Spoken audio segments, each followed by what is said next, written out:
Genesis chapter 17. When Abram was 99 years old, Yahweh appeared to Abram and said to him, I am God Almighty. Walk before me and be blameless. I will make my covenant between me and you, and will multiply you exceedingly.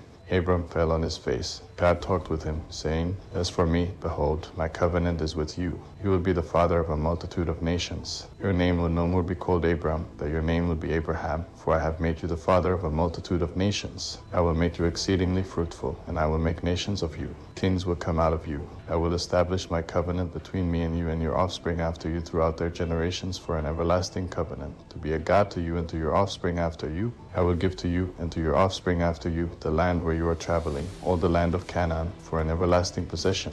I will be their God. God said to Abraham, As for you, you shall keep my covenant, you and your offspring after you throughout their generations. This is my covenant, which you shall keep between me and you and your offspring after you. Every male among you shall be circumcised. You shall be circumcised in the flesh of your foreskin. It will be a token of the covenant between me and you.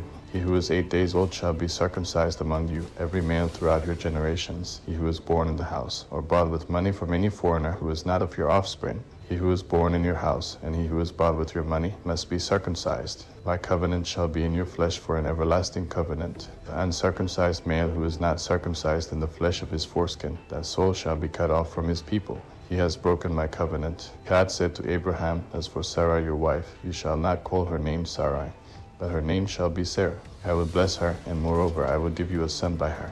Yes, I will bless her, and she will be a mother of nations. Kings of peoples will come from her. Then Abraham fell on his face and laughed, and said in his heart, Will a child be born to him who is 100 years old? Will Sarah, who is 90 years old, give birth? Abraham said to God, Oh, that Ishmael might live before you.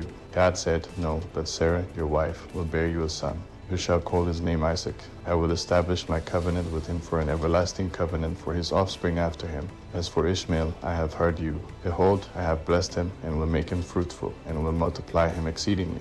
He will become the father of 12 princes, and I will make him a great nation. But I will establish my covenant with Isaac, whom Sarah will bear to you at this set time next year. When he finished talking with him, God went up from Abraham. Abraham took Ishmael his son, all who were born in his house, and all who were bought with his money, every male among the men of Abraham's house, and circumcised the flesh of their foreskin in the same day, as God had said to him. Abraham was 99 years old when he was circumcised in the flesh of his foreskin.